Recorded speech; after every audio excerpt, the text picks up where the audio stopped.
Defendí a mi familia en lugar de defender a mi esposa. No una vez, no en una sola escena de novela dramática, sino tantas veces, en tantos detalles, que hoy me da vergüenza recordar cuántas oportunidades tuve de ponerme a su lado. Y elegí pararme enfrente de ella para proteger a los míos. Durante años me repetí la misma frase para justificarlo todo. Es que la familia es sagrada.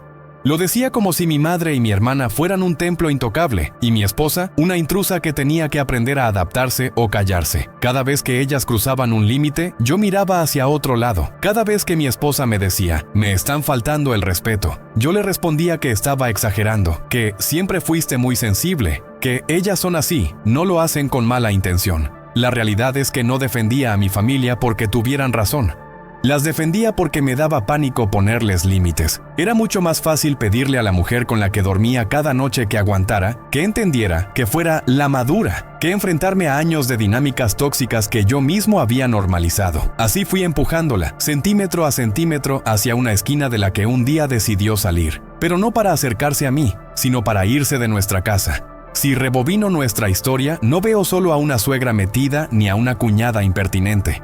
Me veo a mí, sentado en medio, mirando a un lado y al otro como si no tuviera nada que ver, como si fuera una especie de árbitro neutral que no quiere quedar mal con nadie. Pero en la práctica, esa neutralidad siempre significó lo mismo, dejar sola a la persona que había elegido para construir una vida, mientras protegía, casi en automático, a las personas con las que había crecido. Les permití entrar en nuestra intimidad, opinar sobre nuestro dinero, criticar su forma de ser, de cocinar, de vestirse, de hablar. Y cuando ella me decía, me duele, mi respuesta era una sola: no empieces, no hables mal de mi familia. La ironía es que, durante mucho tiempo, me creí un buen marido. Pagaba cuentas, estaba presente en las cosas importantes, la acompañaba a citas médicas, le compraba regalos en las fechas señaladas. Pensaba que eso era suficiente para compensar lo que pasaba cada vez que mi madre o mi hermana cruzaban una línea. Me decía que no hay que dramatizar, que todas las suegras son complicadas, que siempre hay tensión entre cuñadas. Convertí un patrón de falta de respeto en un chiste familiar. Y mientras tanto, la mujer que había jurado cuidar se iba encogiendo en la mesa, aprendiendo a tragar comentarios en lugar de responderlos, a morderse la lengua para no verme a mí en medio del fuego cruzado. Hubo 1000 escenas pequeñas, la crítica disfrazada de consejo, la comparación con exnovias, la opinión sobre su cuerpo, la intromisión en decisiones de la casa, el comentario pasivo-agresivo en la cena de Navidad. En todas ellas había una mirada que se clavaba en mí buscando algo muy simple, que yo dijera basta, que dijera con ella no, que dijera esta es mi esposa y la respetan. Lo que encontró una y otra vez fue un hombre que sonreía incómodo, cambiaba de tema, o peor, le pedía a ella que no arruinara el ambiente. La primera vez que me dijo directamente necesito que me defiendas, sentí como si me estuviera pidiendo que eligiera bando en una guerra. Mi respuesta fue cobarde. Le expliqué que ella no entendía cómo somos nosotros, que en nuestra familia siempre se había hablado así, que mi madre y mi hermana eran de carácter fuerte. Le devolví su dolor empaquetado como falta de adaptación.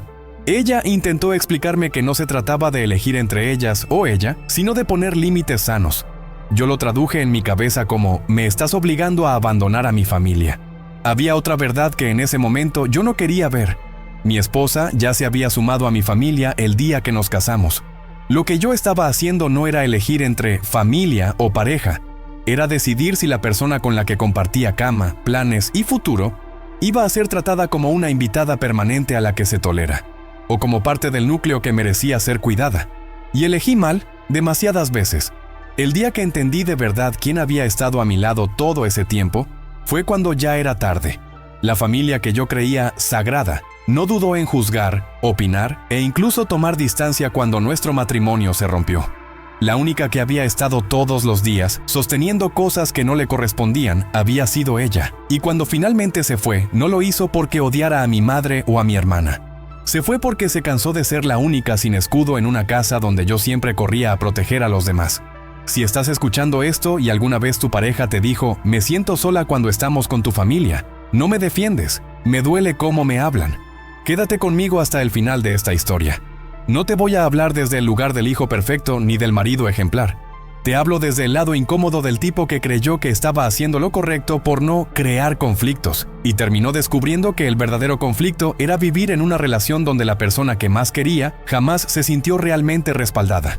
Y si en algún momento de este relato te reconoces, en el que pide paciencia siempre a la misma persona, en el que resta importancia a las faltas de respeto porque son familia, en el que se sienta en el medio pero siempre inclina el cuerpo hacia el lado de los suyos, te invito a que lo escribas en los comentarios, no para quedar expuesto, sino para ponerle nombre a algo que muchos hacemos sin darnos cuenta: sacrificar a la pareja en el altar del así somos nosotros.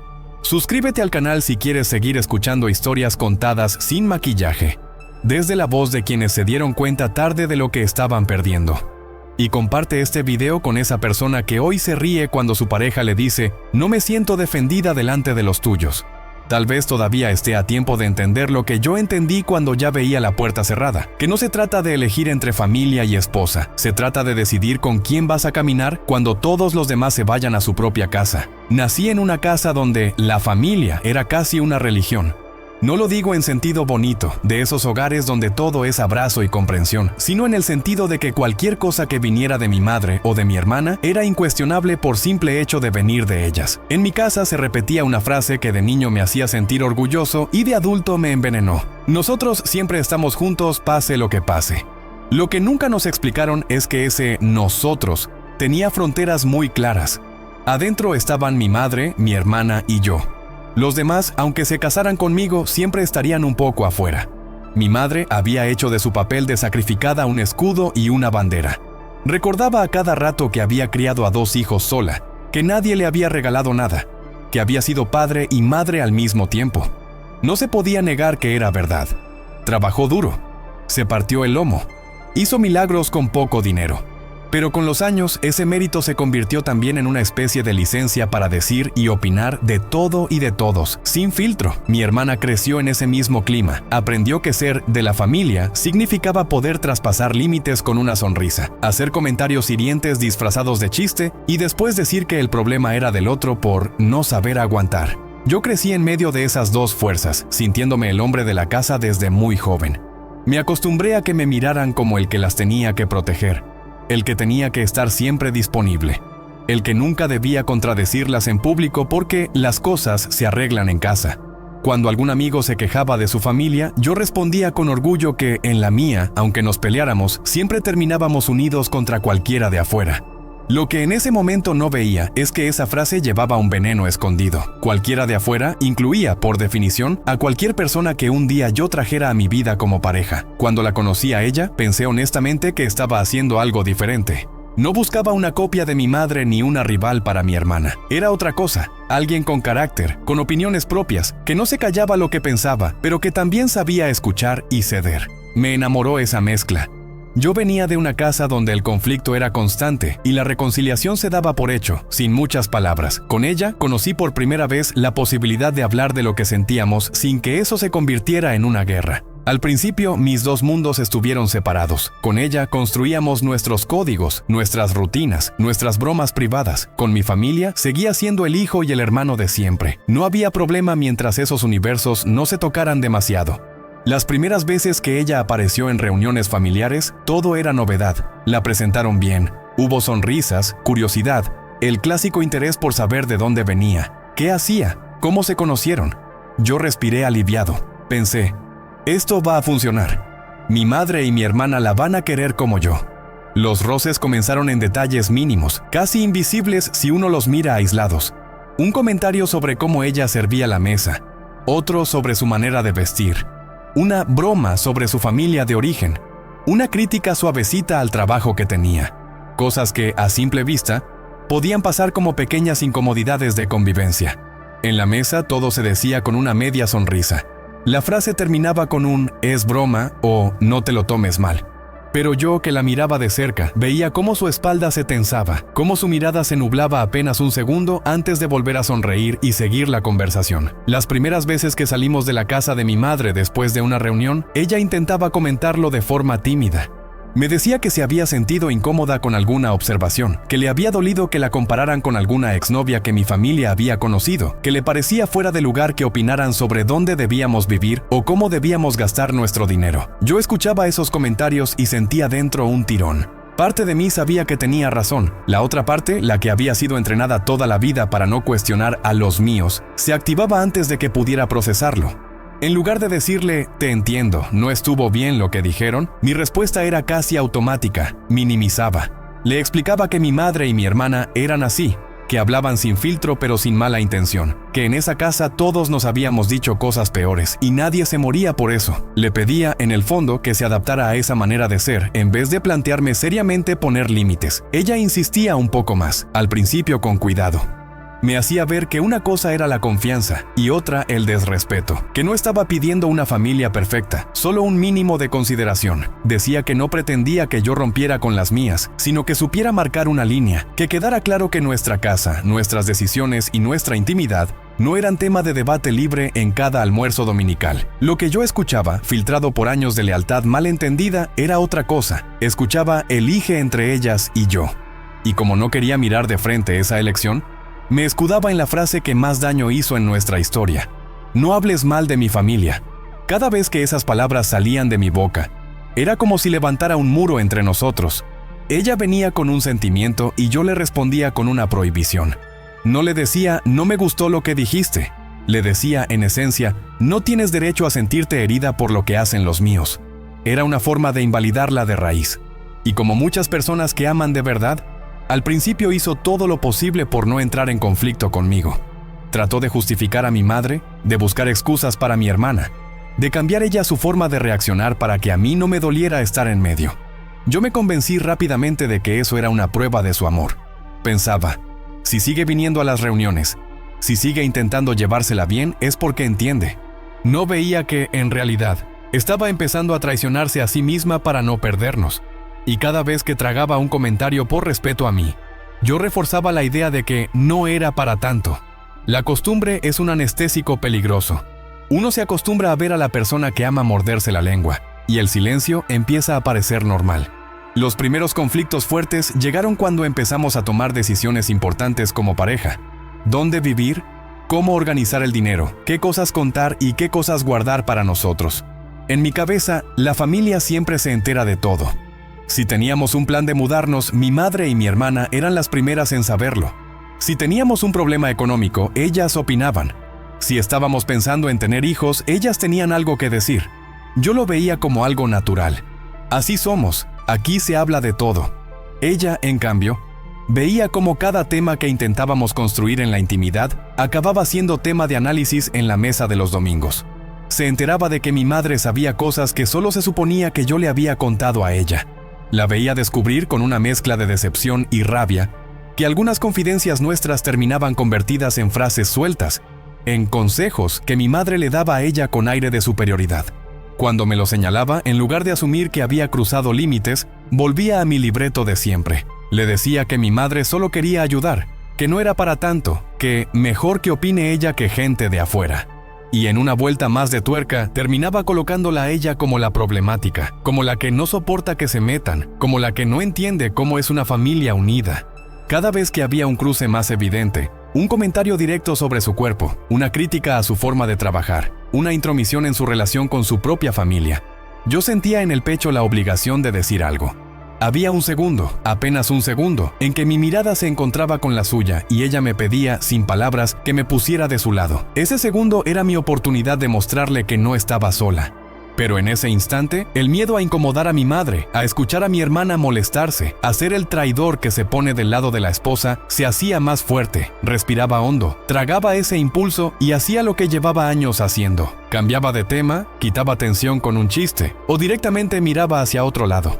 Así empecé a enviarle un mensaje clarísimo sin decirlo nunca en voz alta, que si había conflicto entre los míos y ella, yo no iba a ser su refugio, sino el árbitro que finge imparcialidad mientras inclina el cuerpo hacia un lado. Ella no lo interpretó de golpe, lo vio repetirse una y otra vez hasta que ya no pudo negarlo. En paralelo, yo seguía repitiendo que era un buen marido. Me lo demostraba a mí mismo contando las veces que la acompañaba a sus cosas, las cuentas que pagaba, los problemas que resolvía. Pensaba que ser leal con mi familia de origen era compatible con ser leal con ella, sin darme cuenta de que, en situaciones concretas, esa compatibilidad desaparecía y había que elegir dónde ponía el cuerpo. Y cada vez que la dejaba sola en medio de una mesa donde era el blanco de comentarios disfrazados de broma, estaba eligiendo, aunque no me gustara ponerlo en esos términos. El capítulo más doloroso de esta primera parte de la historia no tiene que ver con una gran pelea, tiene que ver con la primera vez que la vi rendirse un poco. Después de una comida en la que mi hermana se permitió opinar de forma directa sobre cómo ella llevaba algo de su trabajo, como si supiera más que ella, como si fuera una alumna a la que corregir, salimos en silencio del departamento de mi madre. Ella se quedó mirando por la ventana del coche un rato largo. Yo manejé unos minutos sin decir nada, esperando que se calmara sola. Al llegar a casa, se sentó en el sofá y dijo con una voz diferente, más cansada que enfadada, que no sabía cuánto tiempo más iba a poder seguir soportando esa dinámica, que no quería ser la mujer que se amarga cada domingo para después pelear conmigo toda la semana, que le dolía sentir que tenía que elegir entre su paz mental y estar conmigo, que le daba miedo que, si algún día teníamos hijos, crecieran en medio de esas mismas escenas que tanto daño le hacían a ella. Yo podría haber tomado esas palabras como lo que eran, un aviso serio, una última llamada para que reaccionara. Pero el hombre que fui en ese momento, moldeado por años de lealtad ciega, se sintió atacado. Volví a cerrar filas con los míos. Le dije que estaba dramatizando, que nadie la odiaba, que si tanto problema tenía con mi familia, quizá el problema era suyo. Le pedí que no me hiciera elegir, como si ella no estuviera precisamente pidiéndome que la incluyera en ese nosotros que yo tanto defendía. Esa noche, por primera vez, no discutimos a gritos, no hubo escena, ni lágrimas explosivas, ni golpes en la mesa. Hubo algo mucho peor, un silencio largo, denso, en el que cada uno se fue a dormir con la sensación de que algo se había movido definitivamente del lugar. Yo me acosté convencido de que había defendido a los míos, que había sido fiel al código que me habían inculcado. No me di cuenta de que, al mismo tiempo, había traicionado el pacto más importante que había hecho en la vida, el de cuidar a la persona que había prometido poner en primer lugar. Ese fue el inicio real de la distancia. No lo vimos de inmediato. Seguimos yendo a comidas familiares, siguieron los comentarios, siguieron mis excusas, siguieron sus silencios.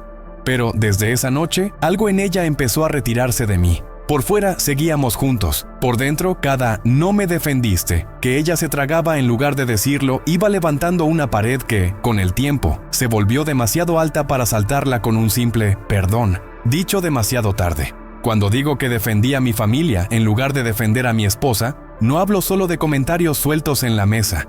Hablo de una estructura entera donde cada conflicto que involucraba a mi madre o a mi hermana terminaba girando alrededor de una idea fija. Ellas eran intocables, y ella tenía que aprender a ubicarse. Ese fue el guión invisible que, sin admitirlo, empecé a seguir al pie de la letra. La siguiente etapa de nuestra historia estuvo marcada por algo muy concreto, la casa. Cuando empezamos a hablar de vivir juntos, para mí fue natural pensar en hacerlo cerca de donde siempre había vivido. Argumenté que sería práctico, que podrían ayudar si algún día teníamos hijos, que conocía el barrio, que todo estaba a mano. Lo planteé como una decisión racional, llena de ventajas, pero dentro había otro motivo que no quise mirar. Me tranquilizaba saber que mi madre y mi hermana seguirían cerca, que no perdería el centro de ese universo en el que siempre había sido el hijo y el hermano leal. Ella propuso tímidamente otras zonas. Lugares donde los dos estaríamos lejos de todos, empezando algo realmente nuestro. Decía que le ilusionaba la idea de construir una vida que no estuviera tan pegada ni a mi familia ni a la suya. Lo planteaba como una oportunidad de tener nuestro propio espacio, con nuestras reglas. Yo escuchaba eso y sentía que me estaban arrancando de mis raíces. No supe separar las cosas, confundí la necesidad de independencia con rechazo a los míos. Al final, como suele pasar cuando una persona está muy acostumbrada a imponer su forma de ver las cosas, la balanza se inclinó hacia donde yo quería. Nos mudamos a pocas calles de casa de mi madre. Era cómodo, sí. Había ayuda disponible cuando la necesitábamos, sí. Pero también supuso abrir una puerta por la que ellas entraron más de lo que era sano. Lo que para mí era practicidad, se convirtió para mi esposa en la sensación de que nunca terminábamos de cerrar la puerta del todo. Las visitas empezaron siendo ocasionales. Un día mi madre aparecía con comida para que no cocinen. Otro día mi hermana pasaba solo un minuto a dejar algo. Con el tiempo, esos minutos se volvieron horas. Y esa comida se convirtió en excusa para revisar cómo teníamos organizada la casa, qué comprábamos, qué no, cómo distribuíamos el dinero. Yo no veía el problema, me decía que era un gesto de amor, que mucha gente mataría por tener una familia tan presente.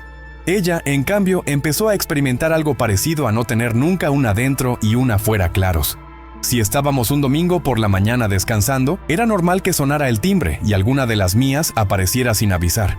Si teníamos un plan solo para nosotros, era habitual que yo lo modificara porque mi madre se había quedado sola o mi hermana tenía un drama. Empecé a posponer tiempos con ella para resolver asuntos familiares que muchas veces podrían haberse resuelto de otra manera. No es que ella pidiera que cortara la relación con las mías, pedía algo mucho más simple, que hubiera horarios, límites, que no todo se organizara alrededor de las necesidades de ellas. Y sobre todo que cuando se traspasara cierta línea, yo no me quedara callado. Pero cada vez que planteaba esto, el guión interno volvía a activarse. No hables mal de mi familia, no exijas tanto, no seas egoísta. Era como si llevara un abogado interno dedicado exclusivamente a defender a mi madre y a mi hermana contra cualquier crítica. Los momentos de fricción se hicieron más claros en fechas especiales. Un cumpleaños que habíamos planeado pasar juntos terminaba convertido en un almuerzo en casa de mi madre, porque ella se siente sola. Un aniversario que queríamos celebrar los dos se acomodaba a la agenda de mi hermana, porque justo ese día ella podía. Cada vez que mi esposa intentaba defender nuestro espacio, yo aparecía con una especie de chantaje emocional disfrazado de argumentos. Hablaba de todo lo que mi madre había sufrido, de todo lo que había hecho por nosotros, de cómo se iba a sentir si no íbamos, de lo injusto que me parecía que no tuviera en cuenta su soledad. Ella empezó a cargar con una doble culpa. Se sentía mal por tragarse cosas que le dolían y se sentía mala persona si se atrevía a decirlo. Era un juego en el que yo siempre ganaba sin querer verlo así. Salía de cada conversación con la tranquilidad de haber defendido a mi madre y a mi hermana. No veía que el precio era ir dejando sola a la persona con la que compartía casa y cama. Hubo una escena que marcó un antes y un después. Fue una Navidad. Llevábamos días discutiendo sobre dónde pasarla. Ella quería dividir el tiempo. Un rato con mi familia, otro con la suya y algo solo para nosotros. Para mí, en cambio, era impensable no estar todo el día con la mía, como siempre. Me parecía casi una traición. Se lo dije con esa rigidez que toma la voz cuando uno confunde costumbre con ley. Al final, cedió. Pasamos casi toda la Navidad en casa de mi madre. Desde que llegamos empezaron los comentarios disfrazados de cariño, que si ella se veía más delgada, que si seguro que no come bien porque está trabajando demasiado, que si pobre no tiene la mano de casa para ciertas cosas.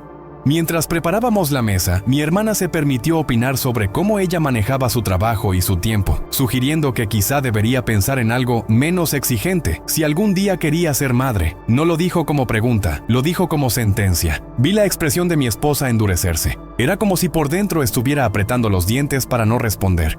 En un momento, mientras mi madre y mi hermana estaban en la cocina, ella se acercó a mí en el pasillo y me dijo, casi en susurros, que necesitaba que marcara un límite. No pidió que gritara, no pidió que montara una escena. Solo me dijo que le dolía, que se sentía juzgada, que era agotador estar siempre a la defensiva. Ahí estaba el punto exacto para hacer algo diferente. Bastaba con entrar a la cocina y decir, en tono calmo pero firme, que ciertas cosas no se comentan, que su trabajo y sus decisiones no eran tema para ese tipo de opinión, que había cosas que tenían que dejar de decir. Bastaba con mostrar al menos una vez que estaba dispuesto a incomodar a los míos, un poco con tal de que ella sintiera que no estaba sola. Lo que hice fue muy distinto. Le dije que no era momento para armar lío, que no quería que la Navidad se convirtiera en un drama, que si algo le molestaba lo habláramos después en casa. Traducido, le pedí que aguantara una vez más para no tener que enfrentar yo el malestar. En la mesa, cuando mi hermana volvió a sacar el tema de forma sutil, yo me reí, hice un chiste, cambié de conversación. Desde fuera podría parecer que estaba manejando bien la situación. Desde dentro ella vio otra cosa, que frente al conflicto, yo siempre inclinaba el cuerpo hacia el lado de donde venía la sangre. Esa noche, al volver a casa, no hubo gritos. Hubo un silencio lleno de cosas. Ella se fue al baño, se desmaquilló lentamente, se miró al espejo largo rato. Yo hice lo de siempre, me acomodé en el sofá, encendí el televisor, intentando que la normalidad tapara lo incómodo. Al rato vino y se sentó, no a mi lado, sino en el otro extremo. Me dijo con una calma que dolía más que cualquier enfado que estaba cansada de ser la que se adapta. que sentía que nuestra casa no era realmente nuestra, que tenía la sensación de estar siempre de visita en una familia a la que nunca terminaría de pertenecer. Podría haber sido la conversación que cambiara el rumbo. Alguien menos dominado por el miedo a romper con sus lealtades habría dicho: «Tienes razón. No he sabido proteger nuestro espacio. Vamos a poner límites, cueste lo que cueste». Pero yo, fiel a la forma en que llevaba años reaccionando, me defendí. Hablé de todo lo que mi madre había hecho por mí, de todo lo que mi hermana me había apoyado, de lo duro que sería para ellas sentir que las estaba dejando de lado. Volví a colocar el peso sobre ella. Le dije que no entendía, que estaba siendo injusta, que yo estaba en medio, que ella tampoco ponía de su parte. Usé palabras que hoy me pesan. Dije que no iba a permitir que nadie me pusiera en contra de mi familia. Ese nadie incluía a la mujer con la que me había casado. Le hice saber, sin decirlo directamente, que en cualquier conflicto ella iba a estar siempre en la posición más frágil, porque yo ya había elegido de antemano a quién proteger. A partir de ese momento, algo cambió en su forma de estar conmigo. No fue de un día para otro, pero fue constante. Empezó a decir menos lo que pensaba delante de mi madre y de mi hermana. Evitaba entrar en temas que sabía que iban a traer opiniones. Se volvía casi invisible en algunas reuniones, quedándose en segundo plano, ocupándose de cosas para no tener que conversar demasiado. Cuando salíamos, muchas veces me decía que prefería no hablar del tema, no porque no le doliera, sino porque había perdido la esperanza de que algo cambiara. Dentro de casa, la distancia se hacía más evidente. Si antes, después de cada reunión difícil, venía con la herida abierta y la ponía sobre la mesa para que la viéramos juntos, ahora la escondía. Se la guardaba. A veces la descubría llorando en la ducha, con el agua abierta para que yo no escuchara. O la veía enviando audios a su hermana, desahogándose, buscando en otro lugar el apoyo que yo no le daba. Yo interpretaba esos gestos como una traición. Me dolía que hablara de nuestros problemas con alguien más. Me molestaba saber que había partes de su malestar que yo solo conocía por terceros. En vez de preguntarme qué tipo de refugio estaba haciendo para ella, me centraba en sentirme desplazado. Llegué a decirle que me incomodaba que lavara los trapos sucios fuera de casa. No vi que nuestra casa no era un lugar seguro para hablar de lo que le dolía, porque cada vez que lo intentaba, yo levantaba el escudo. En medio de todo esto, hubo momentos en los que la vida seguía siendo buena. Viajes, risas, planes, fotografías que muestran a una pareja aparentemente feliz. Eso, paradójicamente, me ayudaba a seguir negando la profundidad del problema. Pensaba que si podíamos tener días buenos, entonces no podía ser tan grave. Usaba los momentos felices como prueba de que ella exageraba cuando decía que se sentía sola en medio de los míos. Pero los cimientos seguían fracturándose.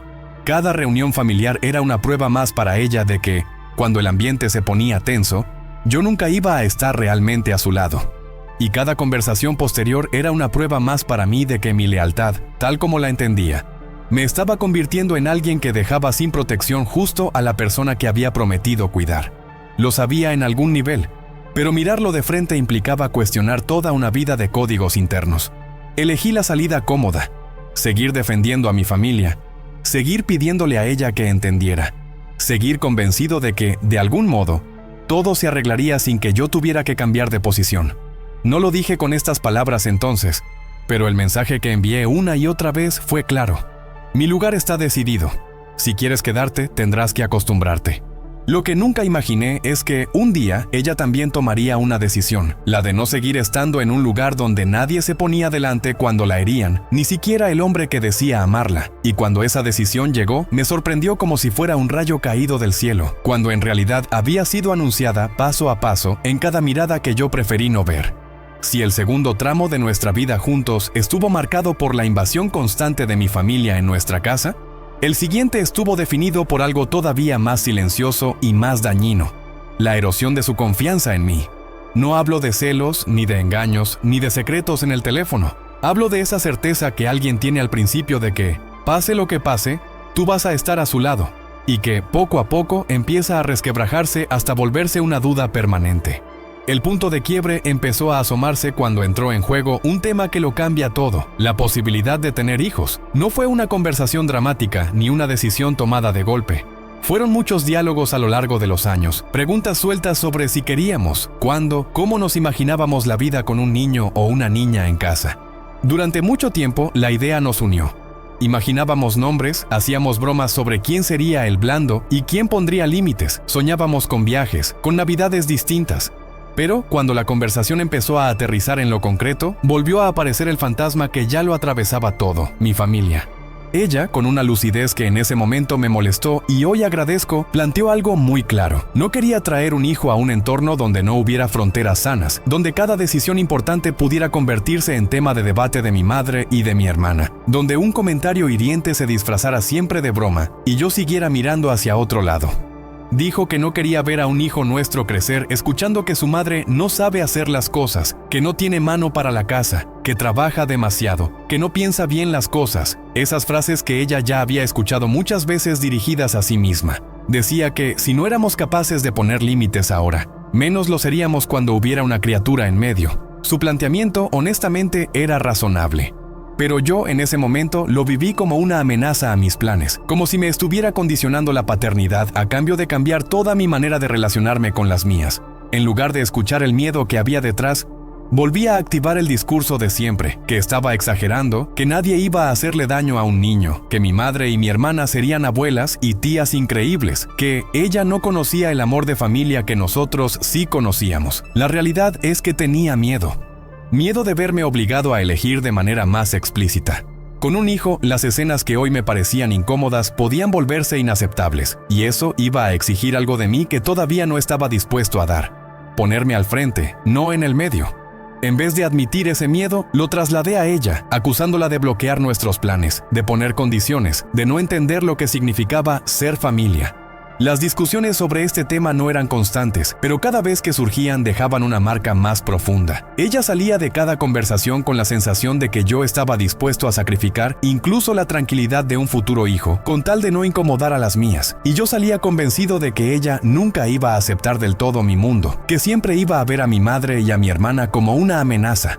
En algún punto del camino empecé a construir una narrativa interna en la que yo era el que intentaba sostener todos los polos y ella era la que no colaboraba. En paralelo, nuestra vida cotidiana se iba llenando de pequeñas renuncias de su parte, renuncias que yo registraba solo cuando me convenía. Empezó a decir que no a algunas invitaciones para no generar tensión. Se ofrecía a quedarse en casa cuando había demasiada presencia de las mías. Evitaba expresar desacuerdo delante de ellos para no ponerme en una posición incómoda. Yo confundí ese esfuerzo con adaptación sana. No vi que era, en realidad, una forma de ir retirándose, de protegerse de un clima en el que siempre salía perdiendo. Hubo una temporada en la que ella estuvo muy cerca de su propia familia. Un problema de salud de un pariente la obligó a viajar, a estar más tiempo con los suyos, a reacomodar su agenda. Desde ahí vio nuestra dinámica con otros ojos. Me contó que en su casa, a pesar de los defectos, había una regla no escrita: la pareja se respeta. Me dijo que le llamaba la atención cómo su padre, incluso con sus límites, no permitía que nadie hablara mal de su madre delante de él, y viceversa.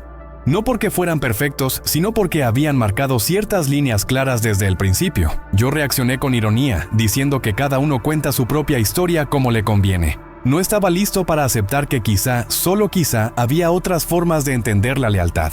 En esa época surgió una discusión que destapó muchas cosas. Mi madre había hecho un comentario muy concreto sobre la forma en que ella manejaba el dinero. No era una crítica inocente, era una descalificación disfrazada de consejo, insinuando que si ella fuera más organizada, nosotros estaríamos mejor económicamente. Lo hizo delante de otros durante una comida. No hubo gritos, pero el tono fue claro. Ella no respondió en el momento. Terminó la comida, sonrió lo justo, ayudó a recoger. Yo sentí la tensión en su cuerpo, pero como siempre me dije que mejor no armar nada ahí. De vuelta a casa, ya sola conmigo, me contó cuánto le dolía que se opinaran de esa forma de algo que era entre nosotros, que le parecía injusto que siempre cayera sobre ella el peso de organizarse mejor cuando nuestras decisiones económicas habían sido de los dos. Lo dijo con lágrimas en los ojos, con la voz rota de quien ya no está tan enfadado, sino cansado. Ahí, una vez más, la vida me puso en bandeja la oportunidad de decir: tienes razón, lo que dijo mi madre estuvo mal, no debió hacerlo, mañana voy a hablar con ella, no voy a permitir que te hable así. Era sencillo, al menos en teoría, pero mi cabeza, entrenada para proteger a los míos, buscó otra salida. Empecé a justificar el comentario, a decir que mi madre estaba preocupada, que venía de otro tiempo, que para ella hablar de dinero era una forma de cuidar. Le dije que, si se sentía tan dolida, era porque no estaba segura de sus propias decisiones. Una vez más, devolví la carga a sus hombros. Ese momento fue crucial porque ya no se trataba solo de la intromisión de mi familia, sino de mi incapacidad para nombrar un abuso como tal cuando venía de ellos. No era solo que no la defendiera, era que reinterpretaba lo ocurrido para que encajara en mi esquema donde ellos no podían ser los malos. Y al hacerlo, la convertía a ella en la problemática, en la exagerada, en la que no entiende las formas. Después de esa noche, dejó de hablar del tema de los hijos con la misma ilusión. No es que los descartara para siempre, pero empezó a poner condiciones no negociables. No tenerlos mientras viviéramos tan cerca de mi familia, no tenerlos sin terapia, no traerlos al mundo sin haber ordenado primero esas lealtades. Yo le decía que estaba poniendo el carro delante de los caballos, que primero había que tenerlos y luego se irían acomodando las cosas. Ella me miraba como quien ve a alguien dispuesto a repetirse la misma historia una y otra vez, esperando resultados distintos. Mientras tanto, mi relación con mi madre y mi hermana seguía en una especie de burbuja donde yo evitaba mencionar cualquier conflicto real. Si ellas hacían comentarios sobre ella, yo respondía con evasivas o me alineaba sin matices. Si cuestionaban decisiones de la pareja, rara vez me veían defenderla claramente.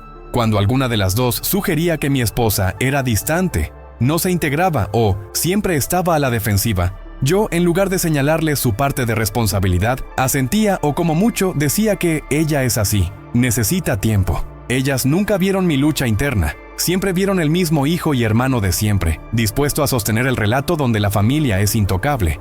Hubo un día que, por sí solo, resume todo este proceso. Estábamos en casa, un domingo por la tarde. Ella había recibido un mensaje de su hermana invitándola a una reunión familiar del lado de ellos. Yo, casi sin pensar, dije que era mejor pasar por lo de mi madre, porque hacía mucho que no la veíamos, aunque en realidad habían pasado apenas unos días. Ella respondió que le gustaría, por una vez, priorizar a los suyos, que casi siempre terminábamos inclinándonos hacia el mismo lado. La conversación subió de tono. No porque gritáramos, sino porque lo que estaba en juego ya no eran solo planes concretos, sino una sensación acumulada.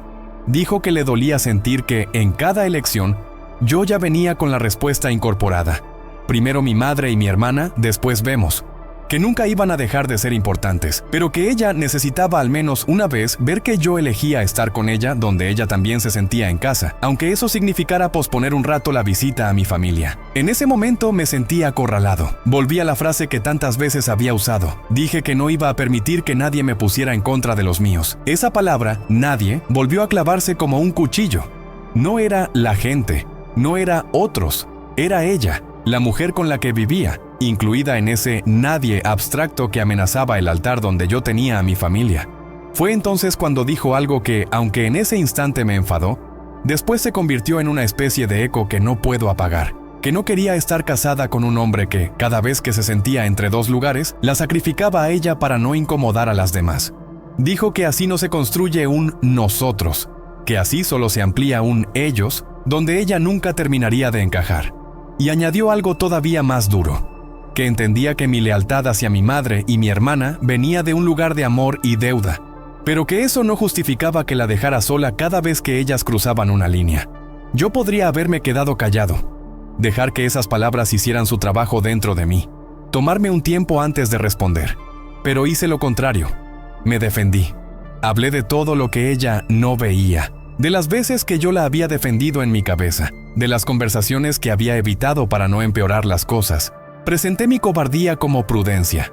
Repetí que mi familia era lo único que tenía desde siempre, como si ella fuera un extra en mi vida y no la persona con la que había decidido compartirla. A partir de entonces ya no amenazó con irse. Empezó a plantearlo como una posibilidad concreta, no desde el enojo, sino desde la protección propia. Hablaba de buscar un lugar para ella sola, de tener un espacio donde nadie pudiera entrar sin avisar, de construir una vida en la que no tuviera que justificarse a cada paso. Yo escuchaba eso y me enfurecía. En vez de preguntarme qué la llevaba a contemplar esa opción, me centraba en sentirme traicionado. Llegué a decirle que, si se iba, demostraría que nunca había querido de verdad a mi familia, como si la única forma de probar amor por mí fuera aguantar todo lo que viniera de ellos. En esos meses, mi ego se volvió más creativo que nunca. Empezó a decirme que el problema no era solo mi familia, sino ella, que se había vuelto fría, distante, que ya no era la misma de antes, que quizá estaba buscando excusas para irse, que quizá tenía a alguien más que la escuchaba. Era más fácil inventar esas teorías que mirar de frente el efecto acumulado de años de desprotección. Mientras tanto, ella hacía algo que yo no veía con claridad. Empezaba a rehacer su red de apoyo fuera de nuestra casa. Volvía a acercarse a amigos que había dejado de ver tanto. Se apoyaba más en su familia. Exploraba la idea de una vida en la que yo no fuera el centro de todo. De puertas hacia afuera, cualquiera que nos viera juntos podía pensar que seguíamos siendo una pareja normal, con sus problemas pero estable. Íbamos a eventos, sonreíamos en fotos, celebrábamos cumpleaños. Yo me aferraba a esos momentos como prueba de que todavía había mucho salvable. Ella, en cambio, los vivía cada vez más como islas dentro de un mar, donde la corriente ya tenía dirección. No dejó de quererme de un día para otro. Lo que dejó fue de confiar en que alguna vez yo me pondría realmente de su lado cuando tocaran la fibra más sensible, la familia. La idea de la separación, que al principio era un susto, se fue volviendo una posibilidad concreta que ya no la paralizaba. Hizo números, miró alquileres, habló con su hermana sobre la logística, pensó qué se llevaría y qué dejaría. No lo supe en ese momento, lo reconstruí después. Yo, mientras tanto, seguía recostado en la certeza arrogante de que todo eso eran amenazas vacías, que al final no se iba a ir, que solo necesitaba tiempo. Esa seguridad, alimentada por años de verla quedarse a pesar de todo, fue el colchón perfecto para que mi ego siguiera sin mover un dedo real.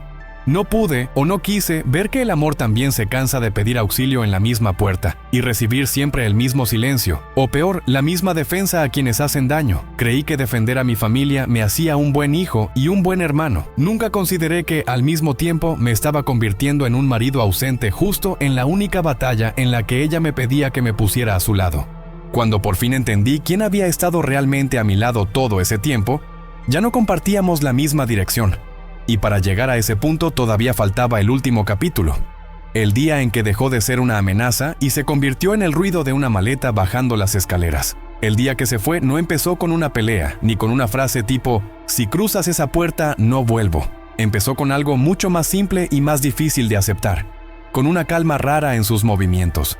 Ya no estaba tensa, ya no esperaba mi reacción, ya no medía cada palabra para no provocar otra discusión sobre mi madre o mi hermana. Se movía por la casa como quien recoge lo que es suyo de un lugar en el que ya no vive. La maleta llevaba años esperándola en el armario. No era nueva, no era dramática, no estaba repleta. Metió solo lo esencial: ropa, documentos, algunos libros, un par de fotos. Lo hacía ordenadamente, sin prisas, como quien ha tomado la decisión tantas veces por dentro que, cuando al fin llega el momento de ejecutarla, ya no necesita más tormenta. Yo la miraba desde la puerta, aferrado a la excusa de que solo estaba ordenando cosas. Intentaba convencerme de que era un gesto momentáneo, un impulso, una escena que después contaríamos como anécdota. ¿Te acuerdas de aquella vez que casi te vas con la maleta? No quería ver lo obvio. Esa vez no era un casi, era la última. En algún momento se sentó en el borde de la cama, frente a esa maleta abierta. No tenía los ojos hinchados de llorar, ni la voz rota de tanto gritar. Tenía una serenidad que daba miedo. Me pidió que me sentara y lo hice, pero dejé un espacio entre los dos que describía mejor que cualquier palabra la distancia a la que habíamos llegado. No voy a repetir cada frase. No porque no las recuerde, sino porque, con el tiempo, entendí que lo importante no eran las palabras exactas, sino el significado que las atravesaba. Me habló de los años en que sintió que nuestra casa no era su refugio, sino una extensión del territorio de mi madre y de mi hermana. Me habló de las veces que necesitó que yo dijera hasta aquí, y en su lugar escuchó, no hables mal de mi familia. Me habló de lo cansada que estaba de ser la única que cedía, la única que se tragaba cosas para no verme en medio. Dijo algo que se me clavó más que todo lo demás, que no se iba porque odiara a mi madre o a mi hermana, ni porque quisiera arrancarme de ellas. Se iba porque se había dado cuenta de que nadie, ni siquiera yo, iba a ponerse delante cuando la herían, que no quería seguir ocupando el lugar de invitada incómoda en una casa donde nunca iba a ser parte del nosotros. Yo, en un intento desesperado, saqué el libreto de última hora. Le hablé de todo lo que habíamos vivido, de los buenos momentos, de los planes que todavía no habíamos cumplido. Le prometí, por primera vez, sin ironías, que estaba dispuesto a cambiar, a poner límites, a ir a terapia, a revisar mi forma de ser hijo y hermano. Todo eso que ella me había pedido años antes y que yo siempre había rechazado por orgullo. Mientras hablaba, me di cuenta de algo que me partió por dentro. No era mentira. Por primera vez, de verdad estaba dispuesto a hacerlo. No para ganar una discusión, no para quedar bien, sino porque veía con una claridad brutal lo que estaba perdiendo. Pero también vi otra cosa en su cara, ese tipo de agotamiento que aparece cuando ya has esperado demasiado tiempo algo que nunca llegó. Ya no dudaba, ya no quería que yo eligiera. Había tomado su propia decisión. Me escuchó en silencio. Asintió en algunas partes, negó en otras. Me dijo que le habría gustado oír eso antes, cuando todavía quedaba algo que sostener, que ya no confiaba en que esos cambios fueran a durar, no porque pensara que yo mentía, sino porque sabía lo profundo que era el lugar desde donde me movía, que no quería hacer el experimento de mi nuevo yo, ni pagar con más años de su vida la prueba de si mis límites con mi familia se iban a sostener. Luego se levantó, cerró la maleta, la bajó de la cama y la dejó al lado de la puerta.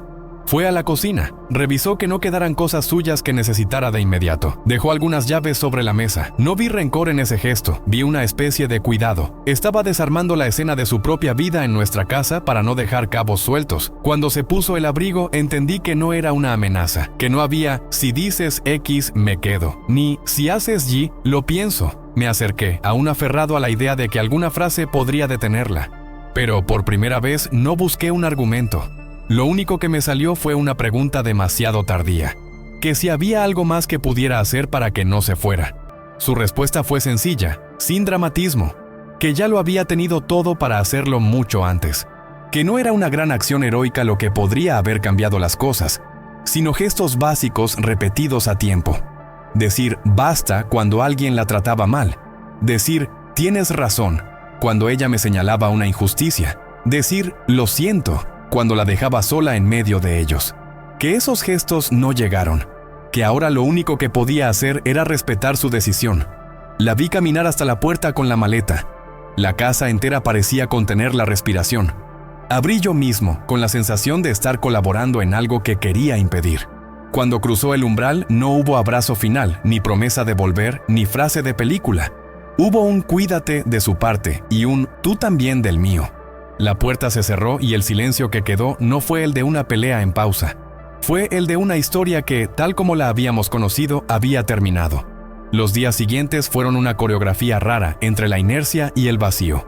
Fui a trabajar, volví, cociné lo justo, me senté en el sofá donde antes nos sentábamos los dos. Los espacios que ella ocupaba se hicieron visibles por su ausencia. La taza que ya no aparecía en la mesa, el libro que no cambiaba de lugar, la toalla que quedaba colgada siempre igual. Empecé a descubrir cuántas cosas daba por hechas solo porque ella estaba ahí. Cuando mi familia se enteró de la separación, la reacción fue muy distinta a la novela que yo me había contado en la cabeza. No hubo un frente unido de comprensión, ni un coro de vamos a ayudarte a recuperarla. Hubo comentarios cruzados sobre cómo ella nunca terminó de encajar, sobre que se veía venir, sobre lo difícil que era convivir con gente que no es de la familia. No había odio. Había una ligereza en la forma de hablar de ella que me dolió más que cualquier crítica abierta. Esperaba sentirme sostenido por esas mismas personas a las que había defendido tanto. En parte lo hicieron. Me invitaron a comer. Me preguntaron cómo estaba. Me ofrecieron ayuda práctica. Pero también apareció una cara que no había querido ver. La misma falta de límites que yo había normalizado con ella, también podía volverse en mi contra. Comentarios sobre cómo yo no había sabido elegir. Opiniones sobre mis decisiones.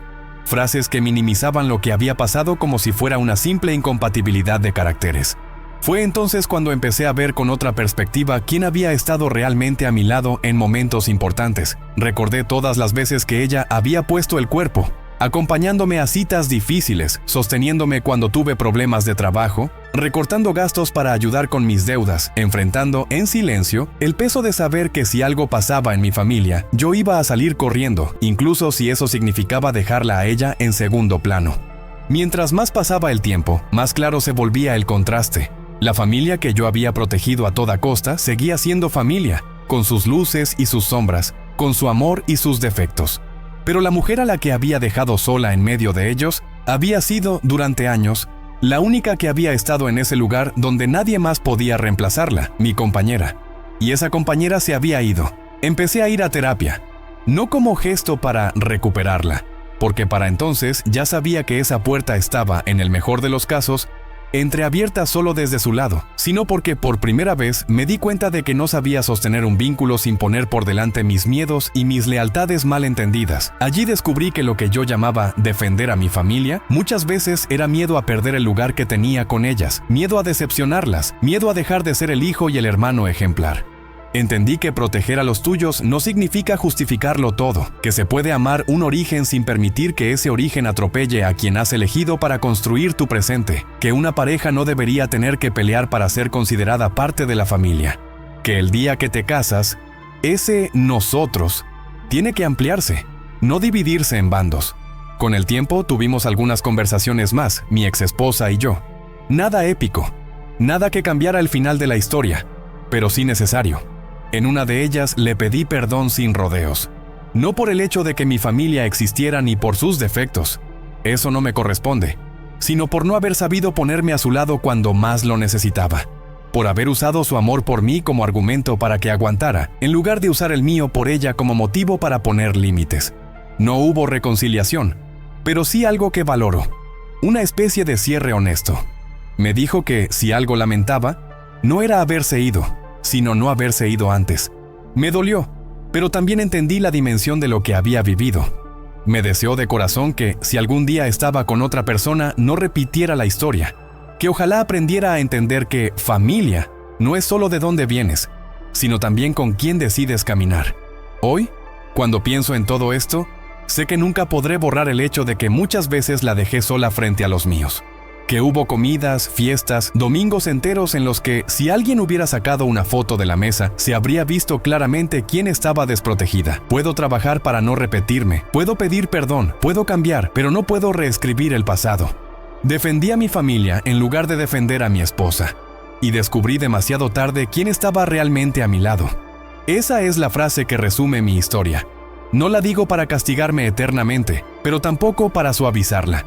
La digo porque sé que no soy el único que se ha escondido detrás de «es que son mi familia», para no mirar el costo que eso tiene en la persona que comparte la cama, los miedos y los sueños con uno. Si estás escuchando esto y en algún momento tu pareja te ha dicho «no me siento defendida con los tuyos, me siento sola cuando estamos con tu familia, necesito que te pongas de mi lado», no lo dejes pasar como un comentario más. No le pidas paciencia infinita solo porque los otros son de sangre. Pregúntate, ¿de verdad? ¿Qué estás dispuesto a perder por no incomodar a nadie? Si en algún momento de esta historia te viste reflejado, en mis silencios, en mis excusas, en esa forma de minimizar lo que siente la persona que dices amar, te invito a escribir en los comentarios qué parte te dolió más. No hace falta que pongas nombres ni detalles. A veces, el primer acto de lealtad hacia alguien que todavía está a tu lado es reconocer en voz baja: «Estoy haciendo lo mismo que él». Suscríbete al canal si quieres seguir escuchando relatos contados desde el lado incómodo, el de quienes no se pintan como víctimas perfectas, sino como personas que se equivocaron y aprendieron tarde. Y comparte este video con ese hombre o esa mujer que hoy se esconde detrás de la frase «es mi familia, entiéndeme». Quizá escuchar esta historia le dé la oportunidad que yo no supe aprovechar a tiempo. La de defender, por una vez, a quien se sienta cada noche a su lado, antes de que sea solo una maleta alejándose por las escaleras.